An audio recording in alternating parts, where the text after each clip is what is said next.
My name is Eston Mgala. I think I don't have a job description. People have failed to give me a job description because I do a lot of things like how things work in nature. But I'm one of the co-founders for this organization, and I've been here from first day up to now. So I've grown with this demonstration for almost 5 years, and I've seen how things work. So whatsoever I'll be talking here is something that I've done it and I've seen it, how it works. The man who confined this word permaculture, Bill Morrison, you see, originally he observed that I think the birth of permaculture is Africa. Because looking to permanent culture, if you look to our culture in Africa, okay, much of the things we are doing now, you find that the birth is through the way of how we have been living. If you look to the agriculture we are talking now, our forefathers, okay, they had no chemicals to grow crops. They were not spraying chemicals to control pests and diseases. They were able to, through our own traditional way of doing things, they were able to grow a lot of food, okay, learn from nature and work with that. You see, you talk of medicine now. You see, through our cultures, we've been using natural medicine. You see, from our culture, and we've been able to cure ourselves. By then, there were no hospitals. You see, we used to drink waters from the rivers. There was no pollution of water. You see, through our old cultures in Africa. So I think the birth of permaculture is that traditional knowledge, indigenous knowledge from the African people that we have lost.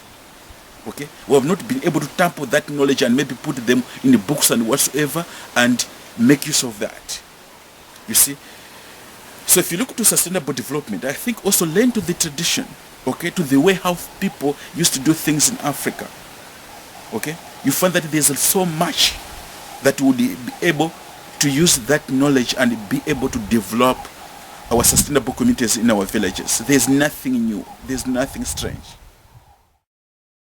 The permaculture approach helps us to understand that whatsoever we're doing in life, we should make sure that we're working with the environment without working against it. I've seen most projects on the globe that we're trying to do projects.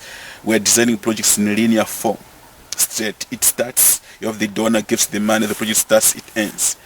But I think, to me, I say that real sustainable projects development is designing projects in a circle. You see? It should be in a circle, not a linear project. Okay? If people are wondering that there have been billions and billions of money given in Africa, but people are still poor, what's happening? We are designing these linear projects. You have a donor, you have the NGO, you have a community member. The donor is giving the money, he's spending. You see, we're not designing projects that they're secular. They just continue automatically. You see, yes, you may have some financial inputs, but where you're investing that, okay, and when you're implementing that project proposal, should be really a project that will empower the community and they will benefit from that, but it will continue even if without money.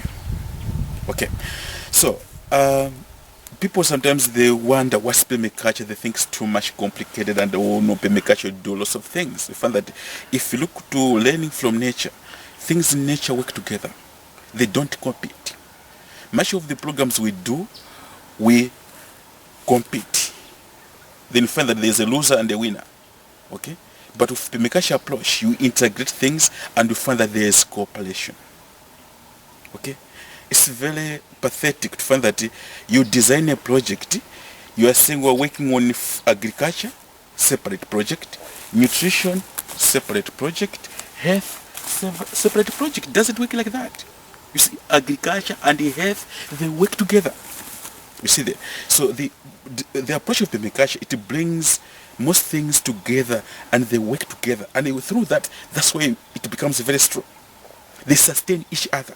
Even if there is, when one component of the project may be affected, but will be strong because of the other side. Basically, I would say maybe the approach of permaculture brings that kind of web of life. You see, there's that connection of things. Looking to the definition itself, to the simplest form that people would understand, I normally say that permaculture is a holistic design. So it's a design. It's not a subject. It's a design. What we are designing should be something that is creating harmonic integration between us and nature or environment for mutual benefit. Okay? We cannot stay without the environment. The environment can stay without us. That's something I think we're forgetting. Okay? And normally sometimes when we're doing things, we say, I don't care. I think we need to care. Because this earth we have is what we have. We don't have another one. Okay? And sometimes we do things we say, I'm throwing away. There is no way. Okay? Take the whole earth as your body. We tend to think there's America, there's Europe, there's Australia, there's Asia. Take the earth as your body. If you have a problem here to fit, it will affect the whole body. So if you take your leg maybe as Japan, what's happening there will still affect you. Take your head maybe as America. Anything happening in your head will still affect the whole body. So let's have that understanding that the earth we have is what we have. So we have to take care for it. Okay? Look into the ethics also. They're very strong. Okay? Again, when we talk of the permaculture ethics of care for the earth, okay, sometimes people say, should I care for the whole earth? Should I care for America? No, we're saying care for the environment. Take care for the environment where you are. Your neighbor should take care for the environment where he is. Your neighbor should also what? Little by little, we may do something good to the environment. The second one, care for people. Okay? I've been asking myself a question that we have lots of organizations. We have lots of support from donors. But people are still poor. Where is the money going? Where is the money going? We have been receiving billions and billions of money. But go out into the village, people are still poor. Sometimes organizations, government, we normally don't put our heart to the life of the poor people, which we say we want to help them. You see that? So we have this that donors give the money to the organizations. Okay? The organization, they will have all this stuff. You may find that even the staff who are recruited to help people in the village, there are people who don't have the heart of helping the community. They say, I'm employed. By the end of the month, I'll get paid. I don't care what's happening there. You see that? There's that lack of connection of the feeling of the poor people and you as extension officer who is working on that project to help those people. You see? We don't walk the talk of trying to help those people. So the resources are coming, but they're not used in the light place because of the people, the attitude of the people who were putting them as frontline community workers to help our people in our communities. And is that some of the resources, because of that, you find that the resources are diverted. They don't reach to the people. But in your records, in your reports, for that resources have reached to the people. That's what I think has been happening in my. So care for people, I think, start with you. Have that heart of trying to care, or having the heart of trying to help other people. There are orphan care in Africa. Lots of orphan care centers. People who are initiating these orphan care centers do really have the heart to help those people who are orphans. Okay? People who are working with people who are positive, HIV positive, do they really have the heart to help those people? People who are working with people who are aged, okay? Do they really say, if we are working with people who are aged, do they really help those people? So I think it's a bit tricky. A project can be there, but it takes the heart to really help those people. Okay? It takes the heart of working. If like a project has a goals and objective and mission and vision, you also have to have that heart of helping, being a staff from that organization to be able to deliver to that that thing. Then fair share, surplus share. I'm looking to say that I think we have lost the heart of sharing things. We used to share things in Africa, but these days we don't share. I don't know, because maybe we're buying everything. I'll give you a good example. If you go into a village, you find that, to me, a village, when I say a village, it has women, it has men, youth, orphans, people who are positive, the aged, people who are disabled. All that makes up a village. So you may have orphans in that village, but it's one family. It's one family. Okay. Then you have that door. They have orphans in that door. There's a go there, a person who is aged, maybe 80s. Then somebody is having food and is throwing some of the food away, while in another door, somebody has slept without eating. Okay? You see, I think we have lost that culture of sharing. So basically, I would say that permaculture, what does sometimes, it opens our eyes to be able to see the resources which we have. Then we try to pull those resources within that design. And then those resources, if you integrate them within that design, you see, oh, that I think we have lots of resources. That's why people have said that in Africa, we're not poor. Okay, we're just poor in our head because we're not able to see that this is a resource. Most of the things we take, they are waste, they are resources which we can use them. So can you see that we have problems? Yes, we have problems, we are poor, but we think solutions for our problems are in America and Europe. Okay, so we write proposals to you, you give us the money, but we're not solving the problem. You see there? So I think I see Permaculture is unique. And saying design, I've met different people, local and international level. They say, is Permaculture a subject whatsoever? I said, no, it's not a subject.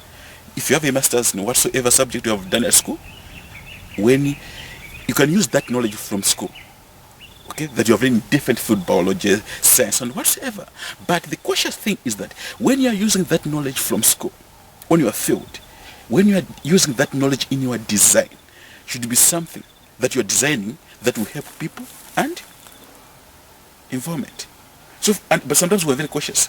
At school, they taught us that a weed is an unwanted plant in a garden. That's what they said. In Permaculture, I'm saying a weed is an important plant on a long place. In a maize field, it can be a weed. But if you can analyze that, you may find that it's a feed for an animal. You see there? In a vegetable garden, it can be a weed. Okay? But find that if maybe you analyze that plant, find that it helps to improve soil fertility. You see there? So if you had a negative attitude to that plant, find that, no, I think it's very important. It will help to improve my soil fertility, but again, I can trim it either to make, and maybe make compost or feed an animal. You see there? Just looking to analyzing the resources we have and how we can make use of them. Okay. Permaculture at international level, is developed in zones, looking to the issues of energy and availability of resources. Okay. To say that zone, now with the zoning, we have 5 zones, but now they're adding up more. Okay. It's that there's zone 0. At first there was zone 0, but now they're talking of zone 0, 0. To say that the first zone 0, 0 is yourself. You see there? It's yourself. Meaning to say that before you do something, you have to think. Okay? That's also connected with the design. Because they are the one who is designing. So before you design, the first zone 0 is you thinking, observing, learning from other people, learning from nature, learning what's happening. You first think. Have that time to think and observe and learn. Okay? Then the second is in 0. You see, we know that in the books they have given much an example of like a building. It can be a house, or it can be a center of a project whatsoever. That will be your zone 0. Okay? So it's first yourself personally, then the place where you normally stay. So if you think of a house, you spend a lot of energy walking around your house, doing a lot of activities happening within your house. That's another example of zone 0. But now, I think we should add. I've observed that I think we need to add. So, zone 0 is a building, but again, I think it's your family. Okay? Because I think, if you look to books, most people look to the side of structures, infrastructure. But I think I'm saying, why if we add that another zone 0 is your family? That when you are doing a design, first think about your family. Okay? Then zone 1 is intensive vegetable growing. I've added another one that I think is zone 1 is your close relative. It's a vegetable, yes, but also your close relative. After looking out to yourself as zone 00, then you look to the family as the another zone, then also you look to the close relative too. Okay? That whatsoever you're doing, you're looking to say, is it benefiting me? Okay? Is it benefiting my family?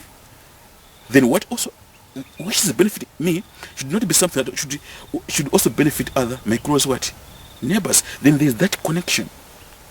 Okay? There's that connection. Then I think zone 2, they're saying it's a food forest. Okay?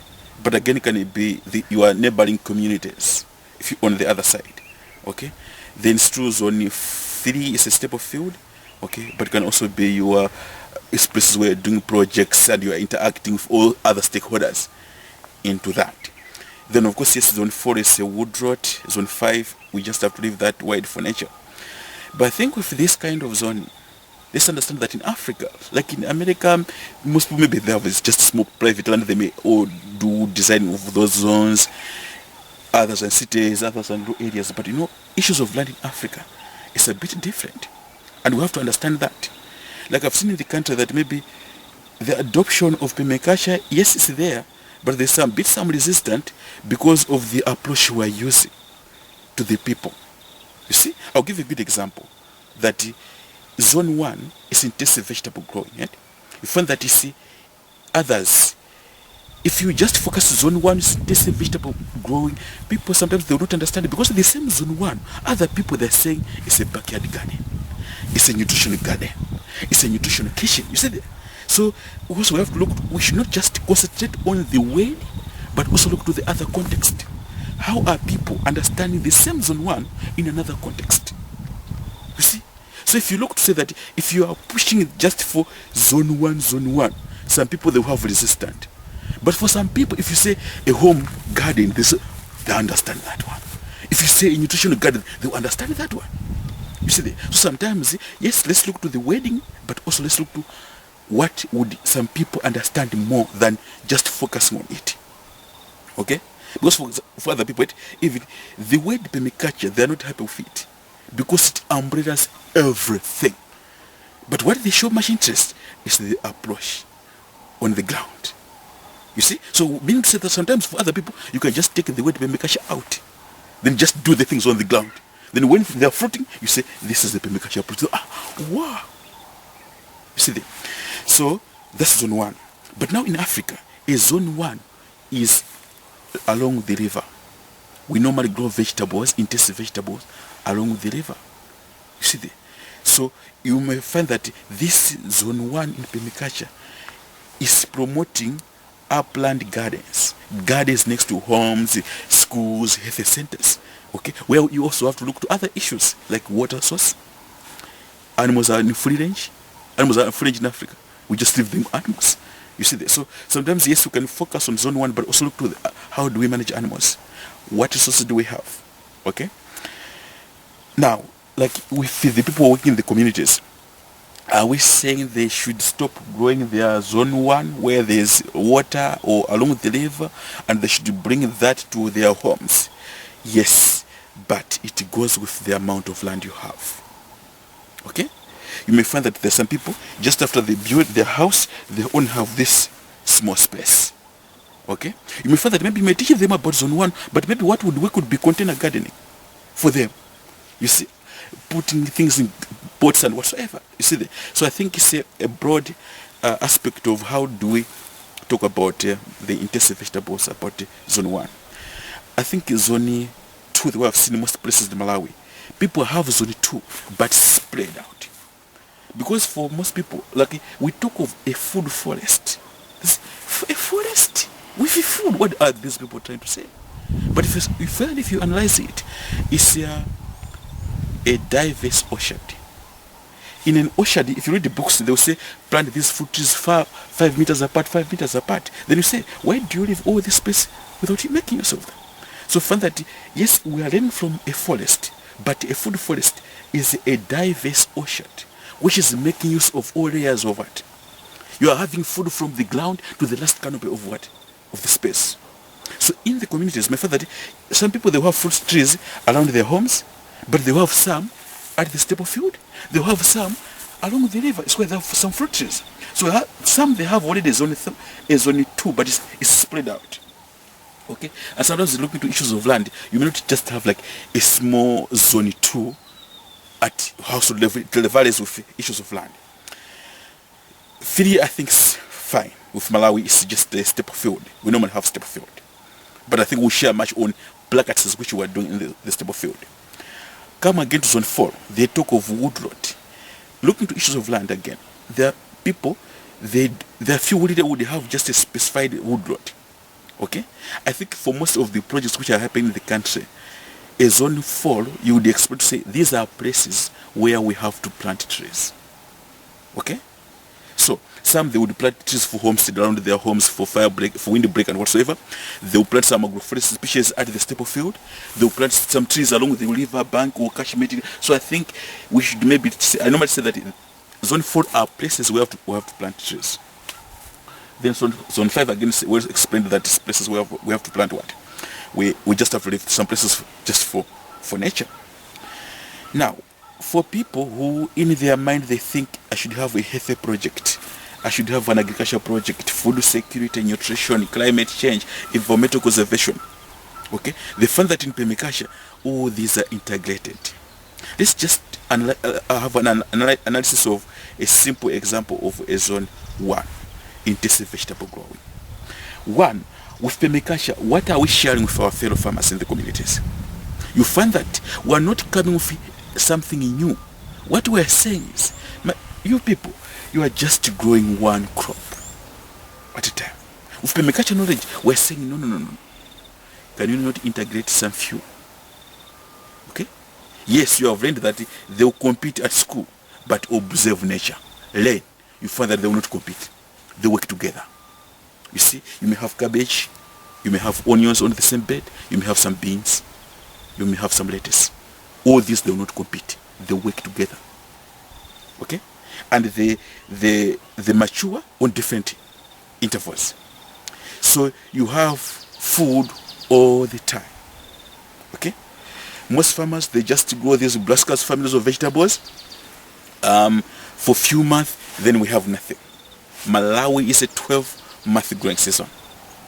Okay? Let's understand plant and functions. If you know that this vegetable grows for 9 months, don't buy packets today, put all on the nursery, transplant, then you have a lot, then you have nothing. Have a planting calendar. Some plants are on the nursery, some you have just transplanted, some they will blade in a few weeks, some you are eating now. So you have all that. Okay? Then, if you look to analysis of plants and their functions, you find that at the same time, when you are eating those, you are taking a lot of diet. So food and nutrition is something very big. Okay?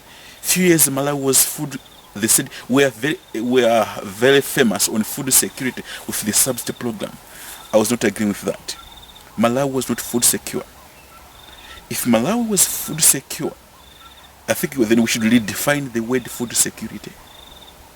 Okay? But what we had in Malawi, we had more maize. My question is maize food security? You see there? So, you see that we had more maize, but we had a lot of malnutrition. So, also organic donors, they're supporting Ministry of Agriculture, they're creating problems for Ministry of Health. You see how things work.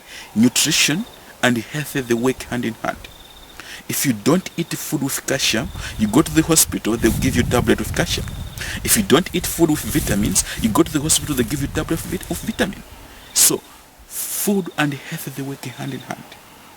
Okay? Food security is not maize. It's not growing maize twice through irrigation. Most NGOs, government, Ministry of Agriculture, we talk of food security, is maize. And I'm very sad that maize now is a political crop.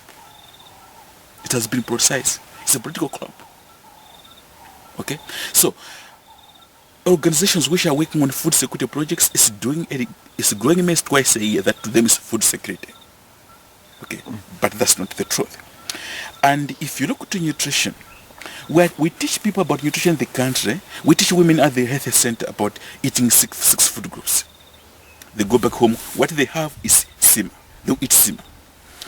We teach people about nutrition by people who are positive. We teach them about eating healthy when they are on ARVs. Then we normally use the 6 food groups poster. Okay? Permaculture brings practical nutrition. How? When you are doing the design, you design those 6 food groups, then you grow them. So when you're talking about nutrition, you are talking of things you have there. You see there? Okay. Look to schools. We have a lot of schools doing feeding programs in the country. Feeding programs. They're giving them knowledge. What they're doing, they're giving them energy. They're not giving them food that will help children to be able to stay in class. They're not giving them food that will help develop their brains.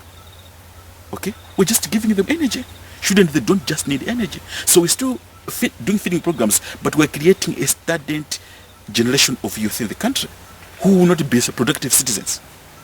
Because their brain will be just stagnant and they will not be thinking much as like adults because of what we're doing. But you are leaving lots of school places with a lot of space just the sweep. Okay? With Permaculture approach, that means schools will design those environment to be productive. The same time is learning and teaching aid. That if you were teaching people about student in the class theory, you go out, you should be able to show them, and they should be able to do it. A health center, they're teaching about nutrition, they should show them, they should have those demonstrations at the health center. Okay? On the other hand, if you analyze some of these plans, you find that they have a lot of medicinal element. Okay? They have a lot of medicinal element which will help to build up our health. So Permaculture think on health, on the other hand, is on the prevention side. Okay? If you are eating healthy food that you will not go to the hospital. It's very sad in Malawi. Women leave fruits in their homes and go to the hospital to get vitamin A for their children. Just a tube of the vitamin A. Vitamins A are there in the fruits. We don't eat fruits. So I think the understanding of things and how we share the knowledge to the people. I think like I've been thinking myself that what's happening on the globe? We have people on this earth, in the villages, that they have talent, they're dedicated, but they've never gone to college. They don't have a master's degree. You know what? The higher you go for your education, you lose the main touch. We have graduates with masters in agriculture. They have spent maybe in 5 years without touching a hoe. And that the people advising government and donors on agriculture. It doesn't work like that one. So basically what I was saying, there's this gap of sharing knowledge. We have most people graduate who wants to stay in town. They don't want to stay in the village. So people in the village sometimes I think they need a lot of information, a lot of knowledge which we're not sharing with them. We put them on TV, they don't have access to TV. We put on newspaper, they don't read newspaper. So what approach can we use to go and reach to the people? Okay. And again, how do I present myself? I've dressed up as I am, but I'm teaching people how to make compost today. Does that have that touch? No. I have perfumes. You see, where are my people just smelling at me? I have that bottled water. No. Are we really working with the top? You see? So I think I see that there's a lot of gap of sharing knowledge to people in the communities. Okay? And again, organizations, we don't work together. Okay? You come say, I'm promoting pit compost. Another NGO is coming, I'm promoting teaching hippie compost. Another one saying, it's Chinese compost. Compost is compost. We don't share people to understand that. You see there.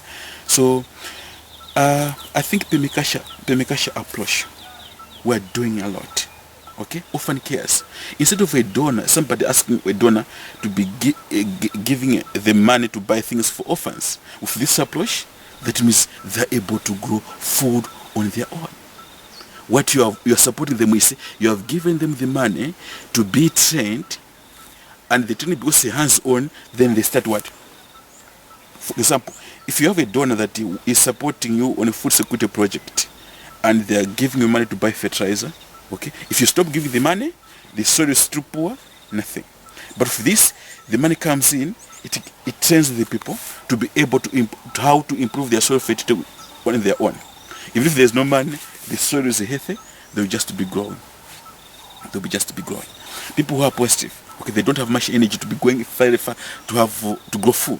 With this approach, you grow food throughout the year, and you don't have to buy fertilizer. Say, I don't have money to buy fertilizer to buy food. No, you just grow food within your homes.